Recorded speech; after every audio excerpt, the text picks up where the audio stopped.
Les damos la bienvenida y la temática que vamos a ver hoy es inyecciones en terapias regenerativas en tendinopatías. Va a estar a cargo del doctor Gastón Tocol, que es especialista en medicina física y rehabilitación. Le agradecemos a Evo y a Minda otra vez por su difusión. Perfecto, gracias Lucila. Buenos días a todos y a todas. Vamos a entonces comenzar con la charla. En este caso se me pidió que hablemos sobre el rol de las inyecciones de terapias regenerativas en las tendinopatías. Como hay gente, veo algunos médicos que no estuvieron en la charla anterior, vamos a hacer una pequeña introducción muy acotada de unas 5 a 6 diapositivas sobre lo que son las inyecciones de terapias regenerativas para así luego entrar en el objetivo de esta charla, que son las tendinopatías. Ya lo hemos dicho en la charla anterior, para los que estuvieron, que las inyecciones de terapias regenerativas, cuando uno las hace bajo ecografía, hay una ventaja significativa, y en el caso de las tendinopatías, la ventaja es doble. No solamente ver dónde está la aguja y dónde entramos con la solución que elijamos de terapia regenerativa, sino fundamentalmente poder controlar la evolución de estas tendinopatías. Es sin duda alguna el área donde mejor uno puede observar la evolución positiva, cuando la hay, que por suerte es en la mayoría de los casos, cómo va regenerando ese tejido, cómo se van viendo esos nuevos puntitos blancos, que son fibras nuevas que van apareciendo con el correr de las semanas luego de la inyección de terapia regenerativa, sobre todo cuando hablamos de rupturas parciales. Sabemos que las inyecciones de terapias regenerativas en el área musculoesquelética entonces son técnicas que consisten en inyectar una solución, que ahora vamos a ver qué 3 opciones solemos utilizar, en las áreas de lesión musculoesquelética para intentar estimular la regeneración del tejido lesionado. En este caso, sí podemos hablar de curación. Cuando uno hace inyecciones de terapias regenerativas como veíamos en la charla anterior, en la artrosis, todavía 2021 nadie puede hablar de curar una artrosis. Sí podemos hablar de mejorar, vimos que algo de cartílago puede crecer, pero todavía no estamos cerca de poder decir curo una artrosis. En tanto que en las tendinopatías sí le podemos decir al paciente que lo podemos curar. Dentro de las inyecciones de terapia regenerativa, ya lo dijimos la clase pasada, vamos a incluir a la proloterapia, al plasma rico en plaquetas y a las células madres entre las más estudiadas y eficaces. Las inyecciones de terapias regenerativas, ya también dijimos que no solo implican inyectar un área y que tengamos la suerte de que se distribuya por ahí. Creo que en la tendinopatía, si bien es una técnica en general con mucho menor riesgo que un montón de otras áreas del cuerpo, y quizás más fácil, el error más común que cometen los médicos que hacen inyecciones de terapias regenerativas cuando inyectan un tendón es inyectar volúmenes grandes. Y ahí lo que uno logra es generar mayor daño que estímulo para regenerar. Es por eso que los volúmenes que vamos a inyectar, no importa cuál de las 3 elijamos, tienen que ser muy pequeños en todos los puntos que hay lesión tendinosa, ¿sí? Eso es clave. Obviamente, si no sabemos interrogar a un paciente, ya lo hemos dicho millones de veces, realizar un correcto y completo examen físico, solicitar cuando sea necesario un examen complementario y no solicitarlo siempre, si no sabemos los criterios de inclusión y de exclusión y no sabemos la técnica correcta, seguramente este tipo de terapia que tiene tanta pero tanta eficacia no la va a tener si fallamos en alguno de estos ítems. Nosotros llevamos más de 24.000 procedimientos y sin embargo seguimos aprendiendo. Este es un tratamiento que requiere de formación y requiere de todos los ítems que les nombrábamos anteriormente. No solamente debemos ser expertos en la técnica de la aguja, sino que también debemos conocer todos los detalles que hablábamos en la diapositiva anterior.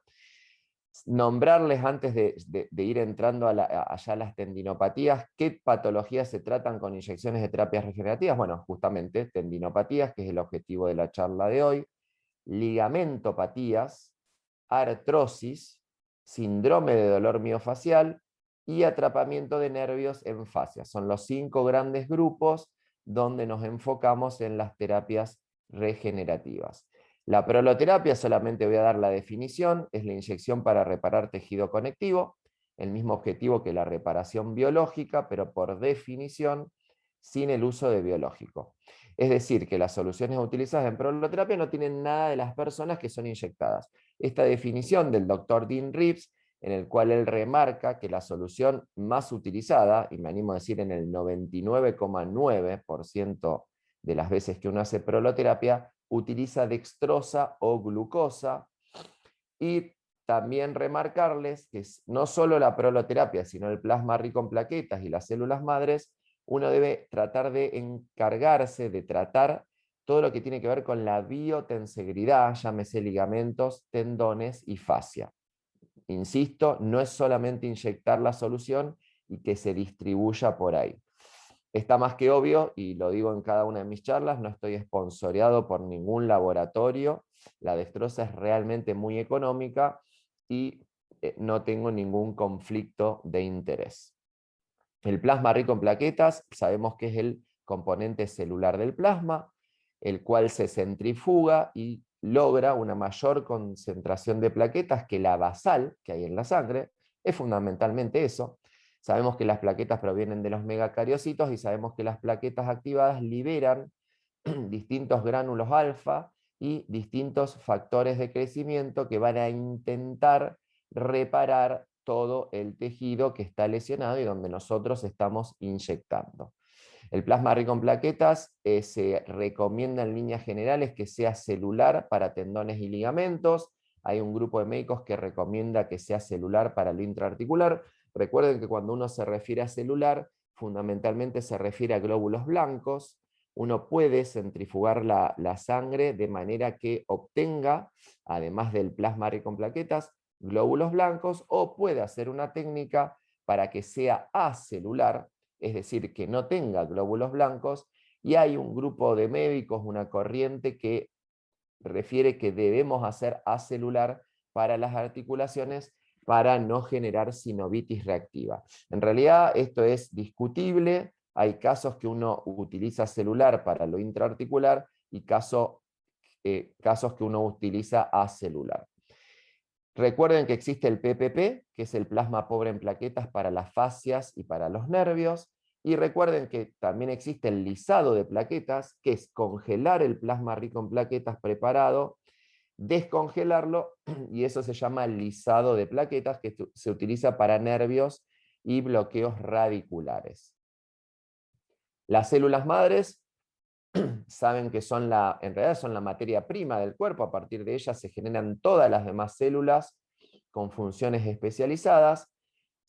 Vamos a pasar esto porque en realidad no vamos a llegar, pero esto lo pueden obtener en cualquier libro hoy sobre células madres. Es un capítulo realmente muy, pero muy amplio y quizás no es el objetivo de esta charla, podemos ponerla como objetivo para otra charla. Yo simplemente sí les voy a remarcar que las células madres para lo que son inyecciones de terapias regenerativas la vamos a obtener o de médula ósea, fundamentalmente de cresta ilíaca, se puede obtener de grasa y se puede obtener de sangre. Son las 3 formas de obtener células madres para luego la aplicación de las inyecciones de terapias regenerativas. Entonces, ya entrando sobre la evidencia científica que hay sobre las tendinopatías, les vamos a nombrar y pongo a su disposición para el que quiera, después me escribe, se le envía estos trabajos que hemos publicado sobre la enfermedad de Osgood-Schlatter en el Journal de Pediatrics. Recuerden que la enfermedad de Osgood-Schlatter, que tan frecuentemente se da en adolescentes que practican deportes, comienza siendo una tendinopatía insercional del tendón rotuliano en la tuberosidad anterior de la tibia. Este trabajo fue premiado por POEMS en Estados Unidos y es utilizado como tratamiento gold standard en distintas universidades de los Estados Unidos, y este trabajo lo publicamos en el 2011. También voy a dejar a su disposición que algo vamos a hablar hoy sobre las pubalgias, fundamentalmente aquellas que están provocadas por una tendinopatía insercional del tendón, de los tendones aductores, pectíneos, recto interno, obturadores, es decir, todos aquellos tendones abdominales que se insertan en el pubis y rama isquiopubiana. Hicimos un segundo trabajo en el American Journal de Physical Medicine and Rehabilitation sobre la eficacia de la proloterapia en este tipo de deportistas. Y entonces ya ahora sí, para entrar en el objetivo de esta charla, vamos a hablarle un poquitito sobre lo que es las tendinopatías y la proloterapia o inyecciones de terapias regenerativas. Recuerden que es fundamental el diagnóstico. Si no realizamos un diagnóstico correcto, seguramente vamos a fracasar, y el diagnóstico lo vamos a hacer fundamentalmente a través de una historia clínica y un examen físico completos. La ecografía es, sin dudas, en la enorme mayoría de los tendones, el método complementario a elegir para el diagnóstico. Tiene una ventaja significativa por encima de la resonancia magnética para lo que tendón se refiere. Obviamente que la resonancia tiene ventajas para otras estructuras, como por ejemplo el cartílago. La biopsia no la vamos a utilizar como diagnóstico, pero lo puse porque hay muchísimos trabajos publicados de médicos que operan, en el cual la biopsia sirvió para hoy cambiar el paradigma de decir, hace años ya que está cambiado este paradigma, de que no existen las tendinitis, sino que existen las tendinosis. Entonces, todas estas formas son para hacer un diagnóstico correcto, y la prueba diagnóstica con lidocaína también la dejo para aquellos pacientes que no contábamos con métodos diagnósticos como ecografía, si estamos en un hospital público y, por ejemplo, queremos hacer el diagnóstico de una tendinopatía del supraespinoso versus una ruptura completa. Podemos inyectar lidocaína y ver cómo responde el paciente, no solo a dolor, sino a maniobras funcionales. Si yo quiero hacer un diagnóstico diferencial entre una tendinopatía, por ejemplo, rotuliana o cuadricipital, que se puede confundir con la condromalacia, por ejemplo, es ahí donde la prueba diagnóstica con lidocaína nos sirve como diagnóstico. Perdón. Entonces, historia médica y examen físico. La mayoría de los pacientes nos va a relatar un dolor progresivo. Puede ser abrupto el dolor, pero en la mayoría de los casos va a ser un dolor progresivo en la región del tendón involucrado. La mayoría de los pacientes, sobre todo aquellos deportistas y aquellas personas que trabajan en forma repetitiva, van a relatar un antecedente de aumento en la carga de entrenamiento. Va a tener dolor, obviamente, a la palpación del tendón, fundamentalmente la unión tendón-periósteo, porque es el área donde más frecuentemente, no siempre, ocurre la tendinopatía. Pero lo más importante, por lejos, por encima de la palpación, es conocer las pruebas funcionales de carga.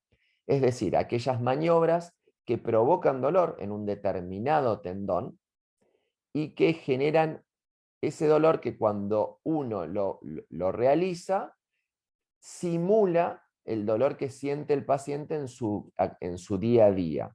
Y también es importante que una vez que uno inyecte, ya sea con proloterapia, plasma rico en plaquetas o células madres, como uno siempre utiliza lidocaína cuando inyecta tendones, no siempre cuando utiliza para articulaciones, pero en el caso de los tendones uno utiliza lidocaína, esa maniobra tiene que ser totalmente negativa.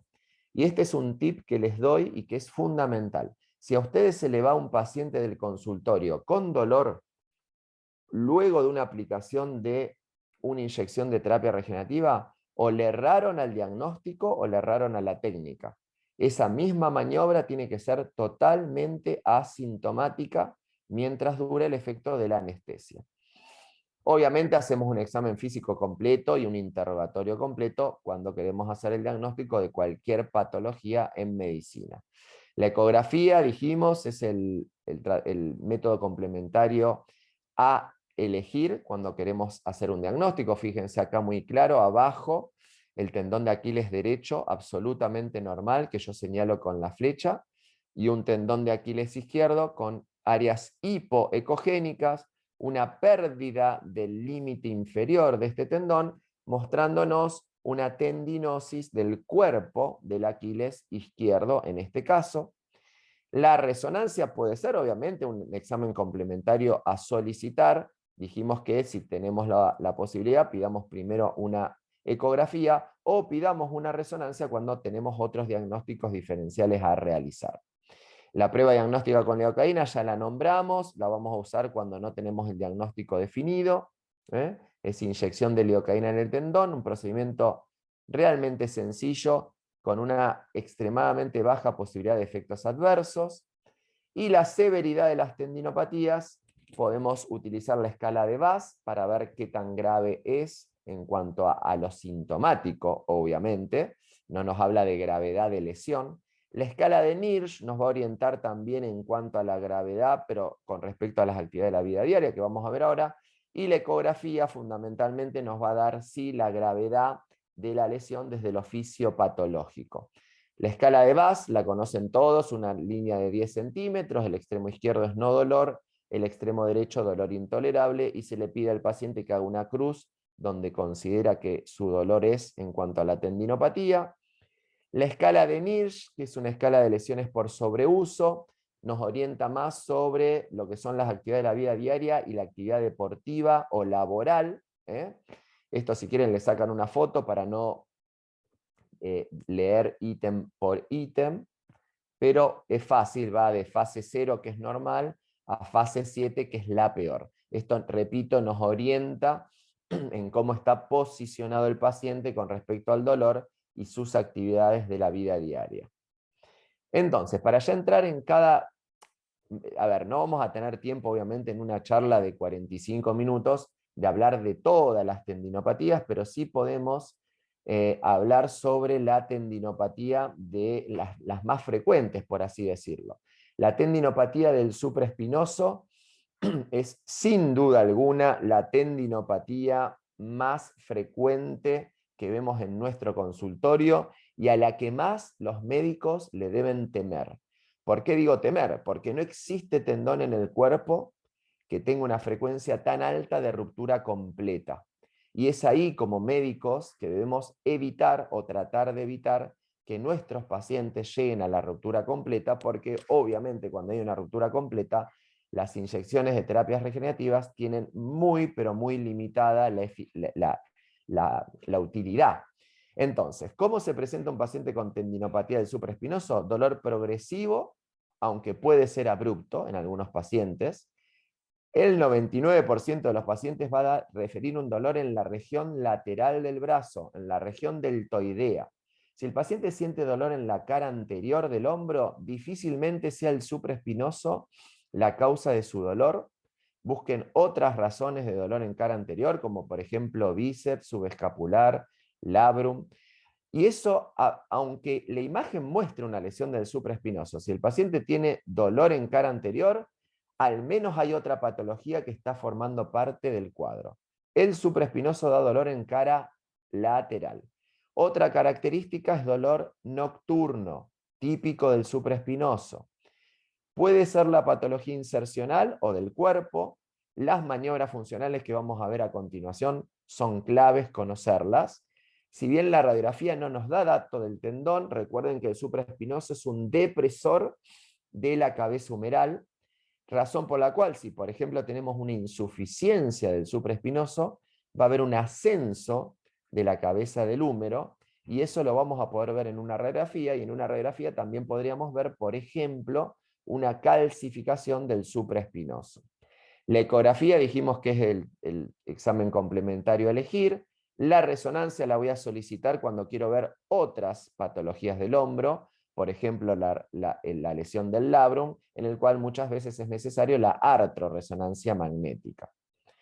Los diagnósticos diferenciales son múltiples y debemos conocerlos. Repito, no vamos a llegar a hablar de todas estas cosas en una charla tan corta, pero sí debemos conocer los diagnósticos diferenciales de cada una de las tendinopatías.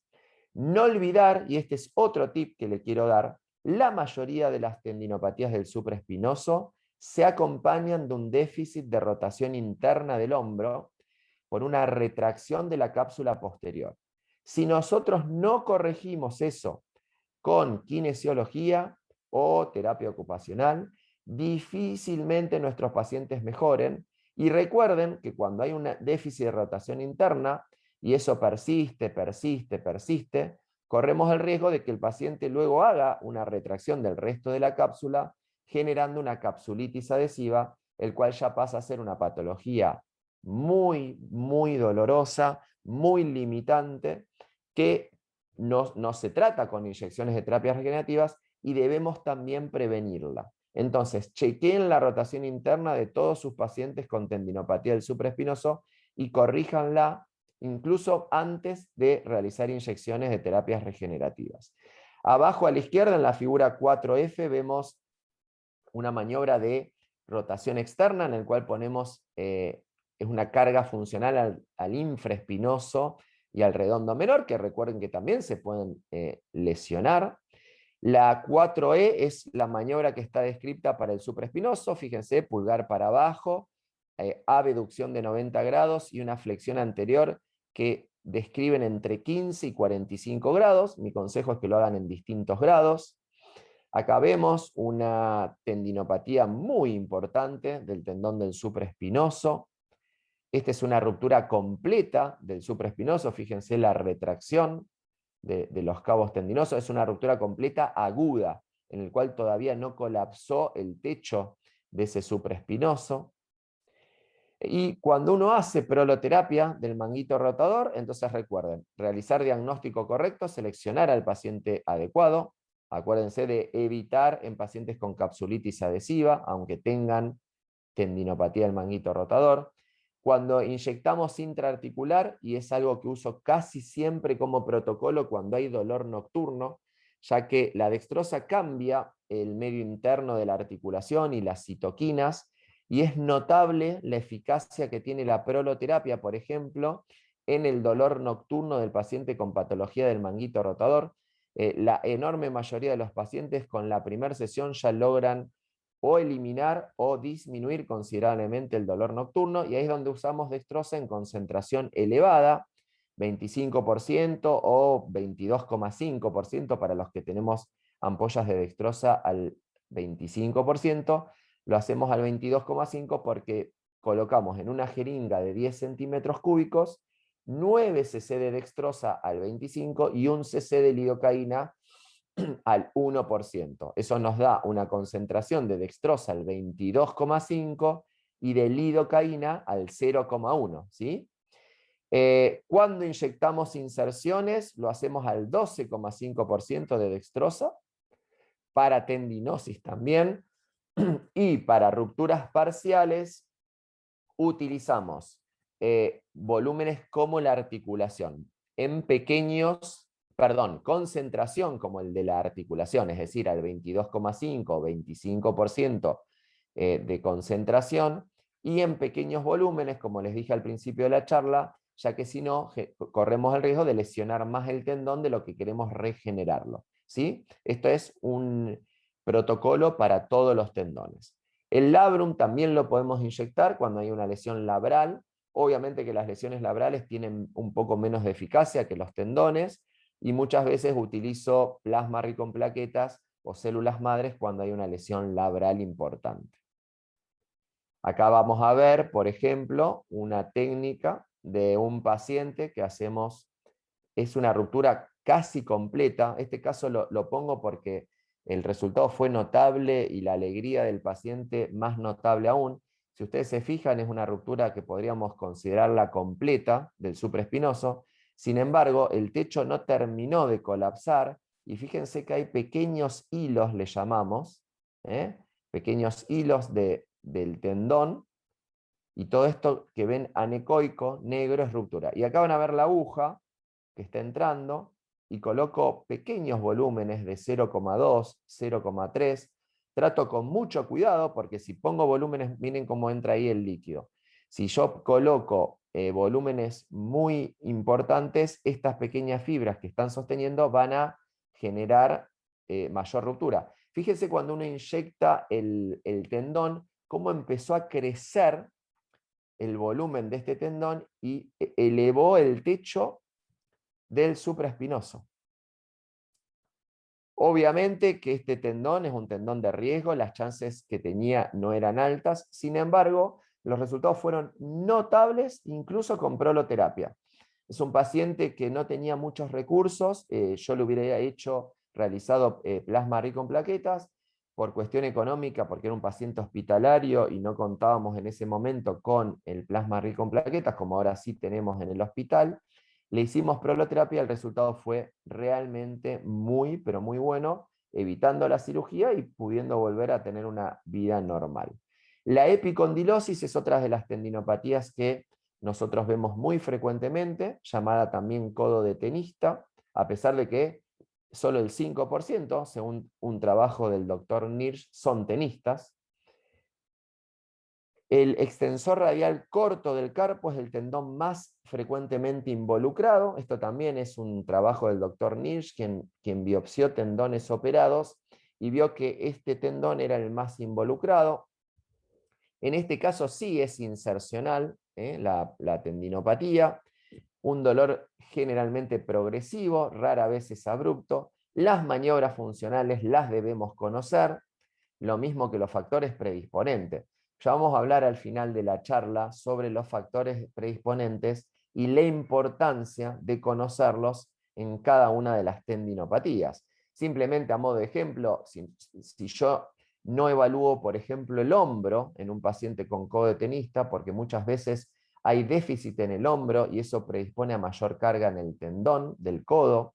Si, por ejemplo, es tenista y yo no repaso junto con su profesor o con algún colega de él la técnica que utilizan al pegarle a la raqueta, el tipo de grip que tienen, qué tipo de raqueta utilizan, todo eso son factores predisponentes que muchas veces, si yo les hago proloterapia y le curo el tendón, pero no corrijo esos factores, seguramente el paciente va a recidivar. Y vamos a hacer un poco de hincapié al final de la charla.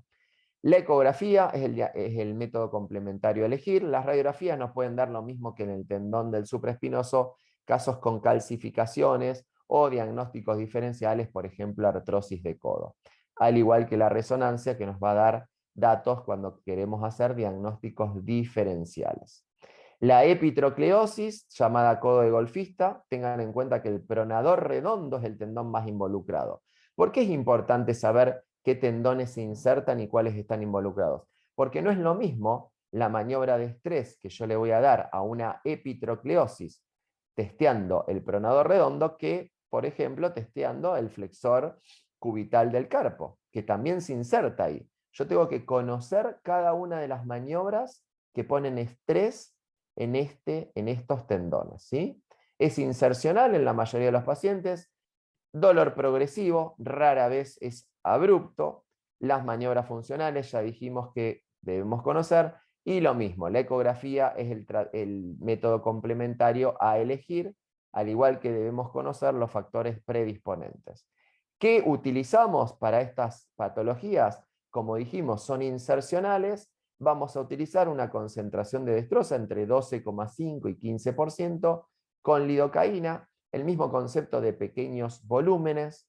Vamos a realizar plasma rico en plaquetas en aquellos pacientes que o no responden a la proloterapia o pacientes que tuvieron múltiples infiltraciones con corticoides. Hemos visto muchas veces pacientes que los inyectaron en reiteradas ocasiones con corticoides y en realidad eso retrasa considerablemente la eficacia de las inyecciones de terapias regenerativas y es algo que debemos decirle a nuestros pacientes. El pronóstico es bueno, pero va a ser claramente más lento. Tener en cuenta en las epicondilosis, el ligamento anular es un ligamento que inyectamos frecuentemente en las epicondilosis, y tener en cuenta los factores desencadenantes, y perdón, tengan en cuenta en las epitrocleosis, que yo acá no lo puse, me estoy dando cuenta, el ligamento colateral medial del codo es muy frecuente y pacientes que no les mejoran con proloterapia o plasma rico en plaquetas en una epitrocleosis, consideren el ligamento colateral medial como un área que puede estar lesionada y que debe estar incluida en el tratamiento de las inyecciones de terapias regenerativas en las epitrocleosis. Las pubalgias o pubialgias, acuérdense que es un término inespecífico, no estamos dando un diagnóstico cuando decimos esta palabra, pero cuando esta pubalgia es provocada por una tendinopatía insercional, como es en la mayoría de los pacientes, sobre todo los que hacen deporte, de los aductores abdominales, insercional, porque es una tendinopatía en este caso insercional, en rama isquiopubiana o en el pubis, en este caso puede estar involucrado los 4 cuadrantes. Para que ustedes lo entiendan, los 4 cuadrantes le llamamos a todo el complejo de tendones que se insertan en la rama isquiopubiana de un lado y de otro. Ahí ya tienen 2 cuadrantes, es decir, derecho e izquierdo. Y lo mismo en todos los tendones que se insertan en el pubis, en la parte superior, ya sea derecho o izquierdo. Razón por la cual un paciente puede estar con dolor y presentarse a la consulta con 1, 2, 3 o los 4 cuadrantes involucrados, dolor progresivo con un relato de un aumento o cambio en el tipo de entrenamiento que realizaban. Esto es muy frecuente en jugadores de fútbol y de rugby, muy frecuente. Las maniobras funcionales las debemos conocer y generan dolor, y me animo a decir que son cuasi patognomónicas cuando estas maniobras son positivas de patología tendinosa. Obviamente estos pacientes van a tener dolor a la palpación, pero tengan precaución con la palpación, porque la palpación, si bien es muy importante, y más en nuestra especialidad, que soy médico fisiatra, mucha gente tiene dolor a la palpación y no necesariamente eso implica patología en ese área. Las maniobras funcionales son lo más importante, independientemente que utilicemos la palpación. Entonces, para la proloterapia en pubalgias, diagnóstico certero, acá utilizamos dextrosa al 12,5% en las inserciones tendinosas involucradas, y en la mayoría de nuestros pacientes inyectamos la sínfisis pubiana, ya que estos cuadros se acompañan de lo que se conoce como osteosis pubis, y muchas veces incluso en pacientes jóvenes con estos cuadros muy crónicos ya se observa, en este caso ya en la resonancia magnética fundamentalmente, una degeneración de la sínfisis pubiana, y es un área que también tratamos, ya que la inestabilidad de la sínfisis pubiana, que es tratable y corregible con inyecciones de terapias regenerativas, mejora considerablemente este tipo de pacientes. Debemos, como en toda tendinopatía que hacemos inyecciones de terapias regenerativas, recuerden repetir las maniobras provocativas para que sean asintomáticas posterior a la aplicación. Conocer los factores desencadenantes y perpetuantes, son innumerables, pero fundamentalmente les nombro la inestabilidad lumbopélvica, predispone a este tipo de patología. Tenemos también la tendinopatía rotuliana, frecuente en gente que salta, deportistas más que nada, dolor progresivo, suele ser insercional. Recuerden que puede estar involucrado el tendón rotuliano proximal en la inserción de la rótula, el tendón rotuliano distal, que es la enfermedad de Ojuldater que les nombré, que es en la tuberosidad anterior de la tibia.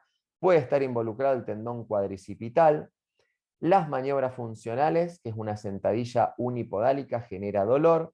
Los factores predisponentes, acá me detengo en la debilidad del glúteo medio y menor, como uno de los factores predisponentes más frecuentes. Si nosotros no corregimos, si es que lo tiene, que repito, en la mayoría de los pacientes lo tiene, ese déficit de fuerza del glúteo medio y del glúteo menor, seguramente este paciente, aunque le hagamos inyecciones de terapias regenerativas, va a recidivar. Diagnósticos diferenciales, fundamentalmente con la condromalacia o el síndrome patelofemoral, son las causas a tener en cuenta dentro de lo diferencial. Acá vemos un tendón rotuliano con una tendinosis y neovascularización, una tendinosis ya mucho más importante, y en este caso inyectamos, cuando es insercional, 12,5%, cuando ya hay rupturas parciales, nos acercamos a la concentración que les vengo diciendo de 22,5 o 25%, con volúmenes muy pequeños para no generar mayor daño del que quiero generar regeneración, y con lidocaína con una concentración de 0,1 a 0,2%, ya dijimos pequeños volúmenes, ya dijimos evaluar factores desencadenantes, ya dijimos diagnóstico diferencial con condromalacia y también con síndrome patelofemoral. Ya vamos a ir terminando con las tendinopatías para ir a las conclusiones luego que son sumamente importantes. La tendinopatía del Aquiles, insercional versus el cuerpo, dolor progresivo. Fíjense que hemos dicho que la mayoría de las tendinopatías relatan un dolor progresivo. Sin embargo, puede haber un dolor abrupto y de hecho hay pacientes que debutan con una ruptura completa del tendón de Aquiles negando síntomas previos. Las maniobras funcionales son sumamente importantes. Obviamente que cualquier paciente que nos llegue con un dolor importante, la maniobra de Thompson nos permite diagnosticar o descartar, mejor dicho, una ruptura completa del tendón de Aquiles.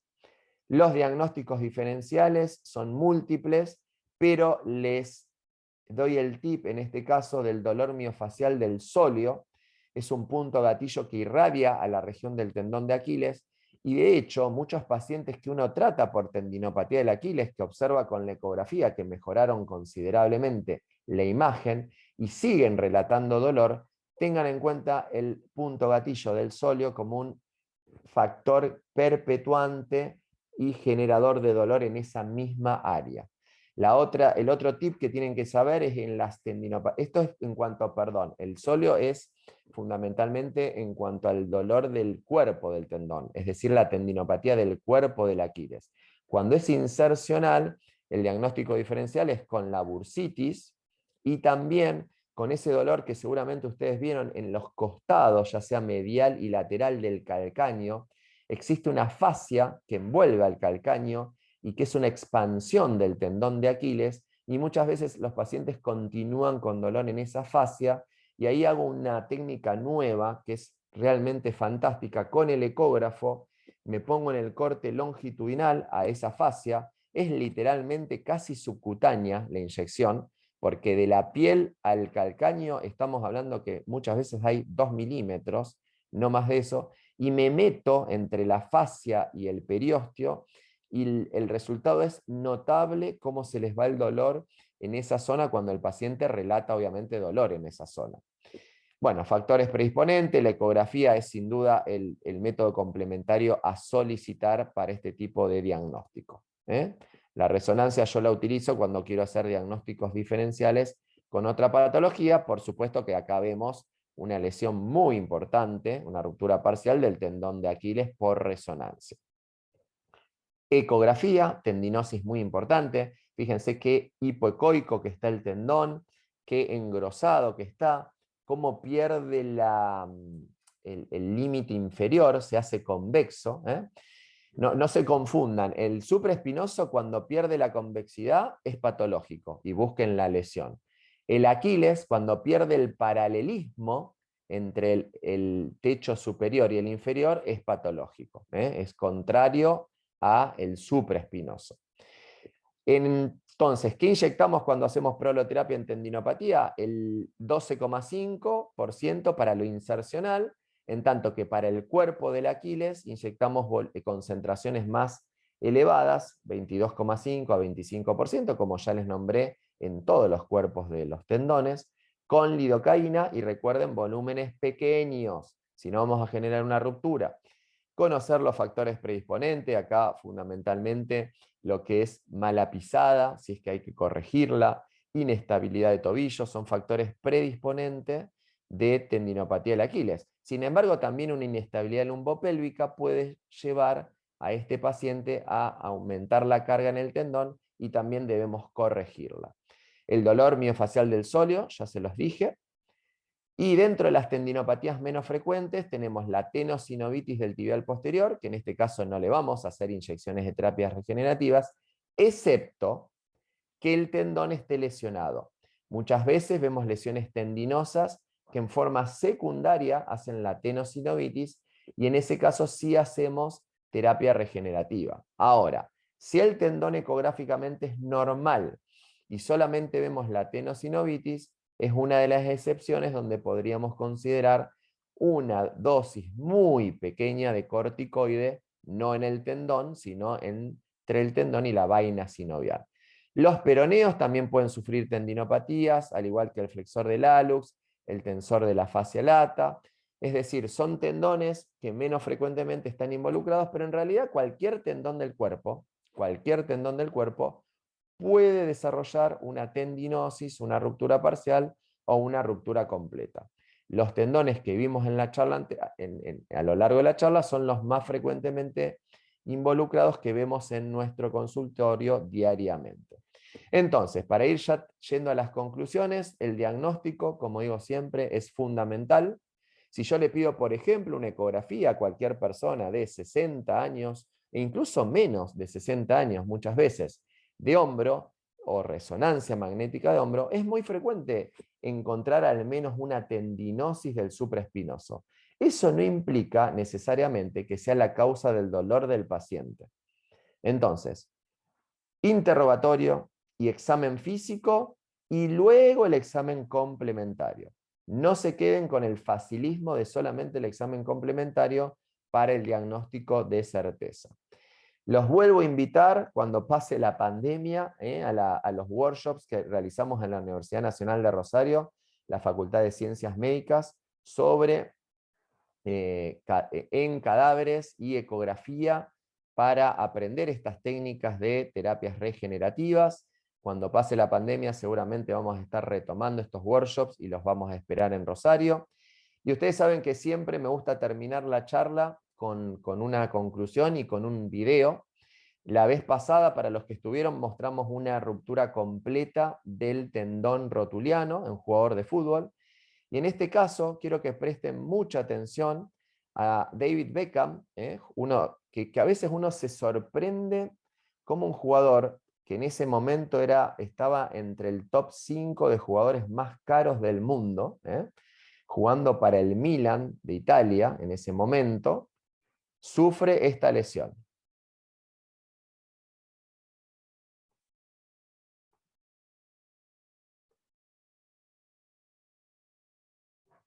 Repito, jugando para el Milan de Italia, un club muy poderoso.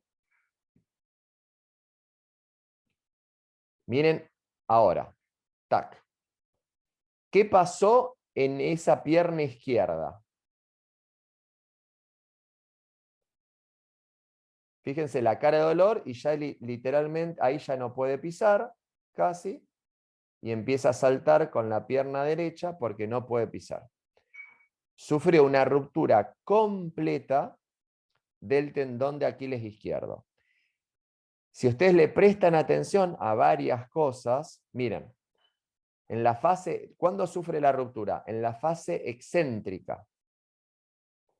Cuando el gemelo empieza a elongarse. Ustedes recuerden que existen contracción isométrica, concéntrica, excéntrica. De hecho, bueno, ahora se llama concéntrico cuando hay un mix de todo. Ahí está, fase excéntrica.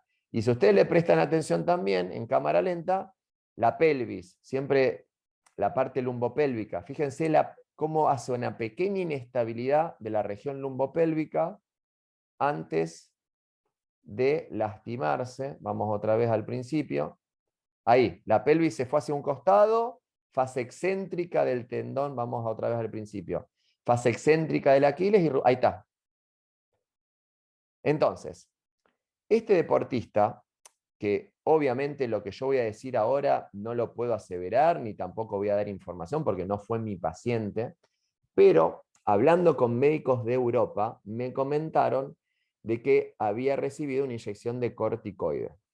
Y eso no podemos permitirlo en un tendón de ninguna persona. Llama quizás la atención en un deportista de tan alto rendimiento que, se imaginan, este deportista mínimo está de 6 a 8 meses para la vuelta deportiva, luego una ruptura completa del Aquiles, que en este caso no se le puede hacer inyección de terapia regenerativa.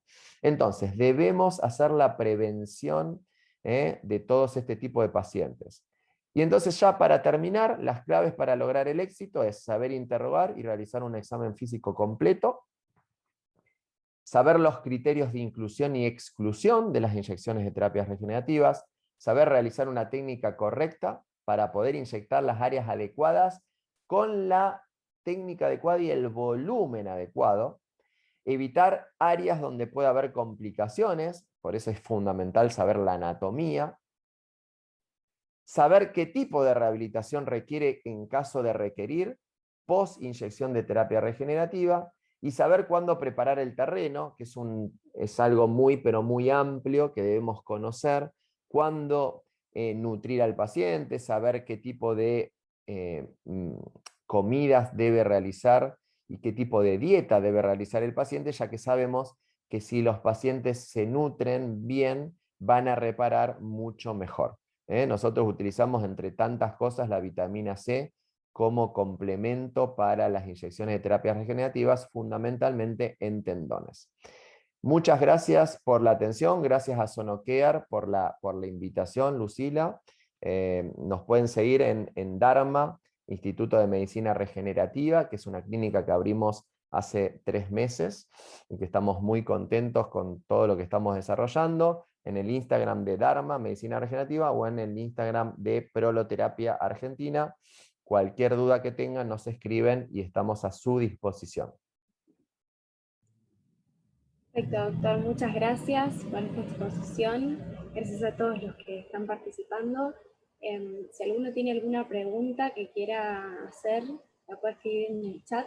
Ruptura, Nicolás, el doctor Arrieta, uno de los mejores médicos de Uruguay, en deportología. Buena gente además. Me pregunta, ruptura del tendón de Aquiles, la clásica pedrada que mira el paciente. No, en realidad ahí hizo un comentario, el doctor Arrieta Sobre el video.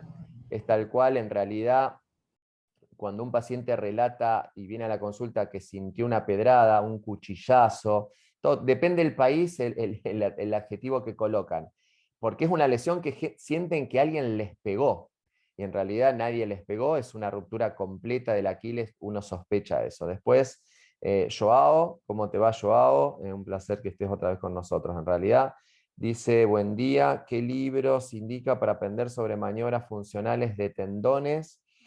Mira, hay un capítulo en el cual de Isacos, que es el que yo utilicé cuando empecé a estudiar todo lo que es tendinopatías. Isacos es la Sociedad Mundial de Medicina del Deporte y Artroscopía. Ellos tienen un capítulo destinado a tendinopatías con maniobras funcionales muy, muy, muy bueno. Después también te puedo recomendar el libro de Bradon de Fisiatría, que es un libro que en realidad te aconsejo que si no sos fisiatra, trates de obtener solamente el capítulo sobre tendinopatías, porque tiene un montón de capítulos que por ahí son muy del médico fisiatra, pero también es un libro que está bueno. Y después el Netter, si yo mal no recuerdo, que es un libro de traumatología de bolsillo, tengo entendido, yo ahora no me acuerdo, tengo miedo de mentirte, que tiene también tendinopatías y las maniobras. Perfecto. Y acá tenemos una pregunta de Juan Enrique desde Ecuador que dice, después de realizar proloterapia en tendinopatía, ¿cuándo empieza la rehabilitación física? Bien, muy buena pregunta, pero a su vez una de las más difíciles de contestar. ¿Por qué? Porque no es lo mismo qué tendón es, y no es lo mismo si es una tendinosis que si es una ruptura parcial. Por ejemplo, yo les voy a dar los dos extremos en cuanto a tendones que se me puede ocurrir. El extremo más sencillo, un codo de tenista, una tendinopatía del extensor radial del carpo. Un tendón que yo en mi vida vi una ruptura completa. Yo a ese tendón le tengo menos respeto, por así decirlo, que se entienda a lo que me refiero con respeto, le tengo menos respeto y lo puedo mandar a rehabilitación relativamente pronto. Y en el otro extremo, un tendón de Aquiles, que yo tengo una ruptura parcial, yo ese tendón es el único tendón que lo inmovilizo post aplicación de inyección de terapia regenerativa con un walker. ¿Por qué lo inmovilizo con un walker? Porque es un tendón que utilizamos para caminar. Y si yo tengo un tendón con una ruptura parcial, que le coloco una inyección de terapia regenerativa en el cual, aunque le coloque volúmenes pequeños, voy a generar una mayor apertura de esas fibras, yo tengo que cuidar ese tendón. Obviamente el walker se lo hago sacar a la noche para dormir, le digo que haga movimientos de flexo, extensión del tobillo para evitar trombosis venosa, para que empiece a trabajar. pero le inhibo la marcha, sí, perdón, le permito hacer la marcha, pero con un walker. Esto lo hago en rupturas parciales importantes del Aquiles, ¿sí? Por otro lado, si yo tengo una ruptura parcial del supraespinoso, no lo voy a inmovilizar con un cabestrillo, porque voy a hacer un hombro congelado, pero le voy a decir al paciente que evite cualquier tipo de actividad por encima del hombro y que cargue al supraespinoso hasta tanto haya regeneración de fibras. Entonces, la pregunta que me hacen es muy difícil, es muy según el tipo de tendón y el tipo de lesión, o sea, no solamente qué tendón está involucrado, sino el grado de lesión. Sí les puedo dar como tip que yo indico mucha rehabilitación previo a la inyección de terapia regenerativa y que generalmente espero, hay excepciones, pero espero a que ese tendón tenga fibras de regeneración para mandarlo a hacer actividad física que involucre a ese tendón. Por ejemplo, si yo tengo una pubalgia por tendinopatía de los aductores, yo al paciente le permito salir a correr en línea recta sin que haga piques, por ejemplo, pero le permito hacer eso. ¿Por qué? Porque la demanda que tiene una persona al correr en línea recta, trotar en los aductores, es mínima y no va a generar lesión. De hecho, es algo que no le genera síntomas. Entonces, lamentablemente es una pregunta muy difícil de contestar, porque va de paciente en paciente, tendón en tendón. Perfecto. Acá Juan Enrique pregunta específicamente en epicondilosis. No, en epicondilosis lo que hago es, le hago proloterapia, generalmente la mayoría andan con proloterapia, rara vez PRP. PRP le doy a los que tienen rupturas parciales importantes o que fueron inyectados, como dije en la charla, con corticoides.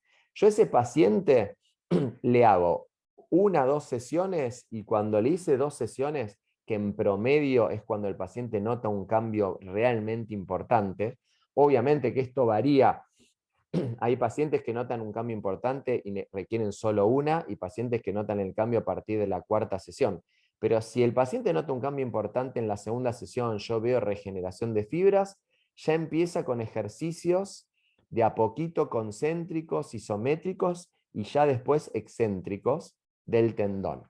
Y obviamente yo solicito mucho las evaluaciones funcionales. Las evaluaciones funcionales son evaluaciones, como dice su nombre, que hacen los kinesiólogos o lo pueden hacer también profesores de educación física bien formados, en el cual durante una serie de test y evaluaciones de flexibilidad, de fuerza, de estabilización, de propiocepción, evalúan qué déficits funcionales de cualquiera de esas áreas que yo le nombré recién generaron que ese paciente sufra determinada tendinopatía. Yo esto lo tengo casi en la mayoría de mis pacientes y les recomiendo que también lo hagan. Si ustedes no tienen un kinesiólogo de confianza, un profe de confianza que trabajen con ustedes, fórmenlo, búsquenlo o búsquenla. Es fundamental que tengan ese profesional para saber derivar para las evaluaciones funcionales. ¿Por qué? Porque si bien la inyección de terapia regenerativa va a tener éxito, aunque no le hagan la evaluación funcional, el paciente probablemente, no siempre, va a recidivar, porque por algo hizo la tendinopatía. No es casual que haga una tendinopatía, no importa el área del cuerpo. Ahí es donde entran las evaluaciones funcionales. Perfecto. Tenemos otra pregunta que dice, ¿cuál ha sido para usted más difícil de tratar? ¿La epicondilosis medial o la lateral? La epicondilosis, te soy honesto, las dos son relativamente fáciles de tratar. La técnica es sencilla. Quizás el tip es el ligamento anular en la epicondilosis y el ligamento colateral medial en la epitrocleosis. Yo veo una eficacia alta de resultados en las dos. Las dos son relativamente sencillas. No, sí, por ahí, si quieren hacer una diferencia, es más fácil tratar, o responde, mejor dicho, más rápido el tendón cuadricipital que el tendón rotuliano, si queremos hacer un ejemplo. ¿Por qué? Porque el tendón cuadricipital es más vascular que el rotuliano. Pero no, entre esas dos diría igual. Excelente charla. ¿Cómo saber los volúmenes a aplicar con exactitud según cada tendón para proloterapia? ¿Me podría ayudar con bibliografía? Muchas gracias. Bien, en realidad, bueno, gracias por el saludo. Es difícil encontrar. En realidad, hoy en internet, si ustedes ponen libros de proloterapia, yo les recomiendo siempre empezar aprendiendo proloterapia, porque después es pero muy similar el hacer plasma rico en plaquetas o células madres. Lo que cambia es lo que está en la jeringa. Entonces, yo les recomiendo formarse en proloterapia porque aparte es más económico de aprender y se puede hacer más fácilmente en cualquier consultorio u hospital público. Entonces, en cuanto a dónde aprender volúmenes, mira, una forma es en cada trabajo científico que hoy vos obtengas en PubMed, que la mayoría hoy ya hay páginas incluso que los permiten obtener en forma gratuita, les van a dar todos estos tips de cómo aprender qué volumen inyectar, porque eso está descrito en la mayoría de los trabajos. Cuando ustedes ven un trabajo de, por ejemplo, proloterapia en manguito rotador, está descrito. En el trabajo nuestro de pubalgias de Oyuldater está descrito. Esa es una buena forma de aprender. Y después, si no, tenés distintos libros que hay hoy en internet sobre proloterapia, en el cual también está descrito. Son volúmenes, recuerden, pequeños. O sea, yo en un tendón no inyecto más, pero como máximo, de 2 centímetros cúbicos. Y en múltiples puntos. Por ejemplo, un supraespinoso inyecto entre 0,5 y 2 cc máximo, pero lo hago en volúmenes de 0,2 a 0,3. Lo mismo en el tendón de Aquiles, tendón rotuliano, pero son volúmenes pequeños.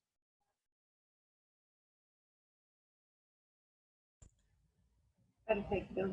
Bueno, después David dice todo mi apoyo, doctor. Primero, proloterapia. David, un genio, médico colombiano, muy bueno también.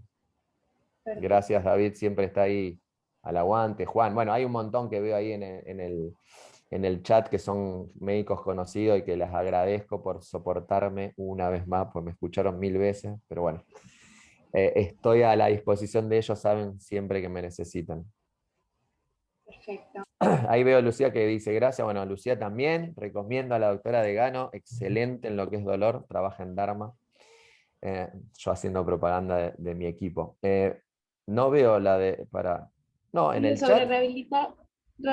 rehabilitar articulación y mejorar la movilidad antes de realizar una terapia regenerativa. Sí, en realidad él se debe referir, quien me hace la pregunta, en cuanto al hombro, que dije que si tenés un déficit de rotación interna del hombro, por retracción de la cápsula posterior, eso biomecánicamente sobrecarga el manguito rotador y hace que no tenga la eficacia que uno quisiese con las inyecciones de terapias regenerativas. Entonces, si yo tengo en el caso de un hombro un déficit de rotación interna, primero lo voy a corregir con kinesiología o terapia ocupacional y luego le voy a hacer inyección de terapia regenerativa. Otro ejemplo que puede referirse a esa pregunta, si tengo una capsulitis adhesiva, primero corrijo la capsulitis adhesiva. No quiero generar inflamación en una articulación que ya esté inflamada.